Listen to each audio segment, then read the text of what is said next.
This is Zephaniah speaking, or Z. I'm out here in RB, right next to Rancho Community Park. I believe what I'm looking at on top of this hill here, overlooking from this hill, is Lake Hodges.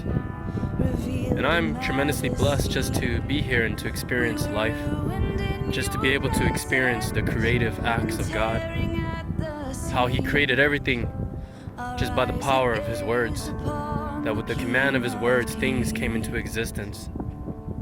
And even though I'm looking at this lake and I'm looking at these beautiful scenery here, these hills, is a tremendous reminder for me that we are not in glorification. We are still living in post-fall era.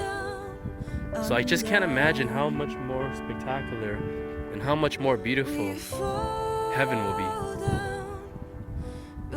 Just being here, just the last few minutes, just on this hike, I've been able to see birds, the condor, been able to see insects. I have not seen a rattlesnake yet, but I did come across a runner and he almost stepped on one, and that could have been possibly life-threatening.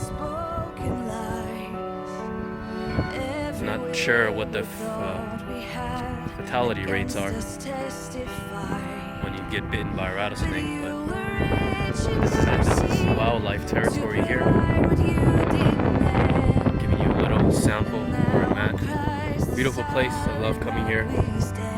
Would like to come again just to hike and just to meditate on the Lord. And as I'm here, and I just mentioned meditation, I just really have a huge burden for the lost.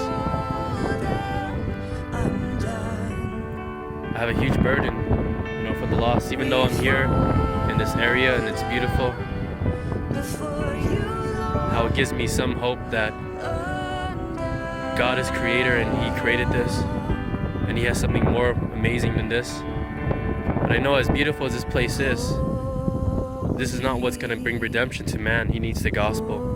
And the gospel is much more beautiful than this scenery, because the gospel gives you hope. The gospel gives you redemption. It gives you salvation. And that is what I want the world to know. And I know that it can only happen by the power of the Holy Spirit. One thing that the world needs to understand is that they have sin in their life. As it states so clearly in Romans 6:23, for the wages of sin is death. It is death. It is not just physical death, but it is spiritual death, where not that you are annihilated, but you will be separated from the love of God for all eternity. Can you imagine that, folks?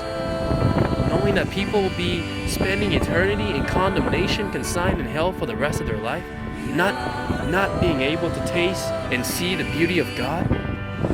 Yes, they may taste the beauty of this creation here, but they're not going to taste the beauty of redemption. What they see now is only temporary for them. What they need is the Lord. And I pray for the church, I pray for the people of God to bring the gospel to them. To bring the gospel of grace to these dear lost sinners who need God's grace. Because we once experienced the shadows of death. We once experienced what it was like when we were lost. And if we truly understand the condition and the bleakness of what we were once, we should turn that in and use it as an energy to go to the lost and to preach the gospel to them, because we want them saved too. So brothers and sisters, take the Great Commission to heart. Whenever the Lord opens up a door for you, go and share the gospel to them. Bring the beauty of Christ into their life.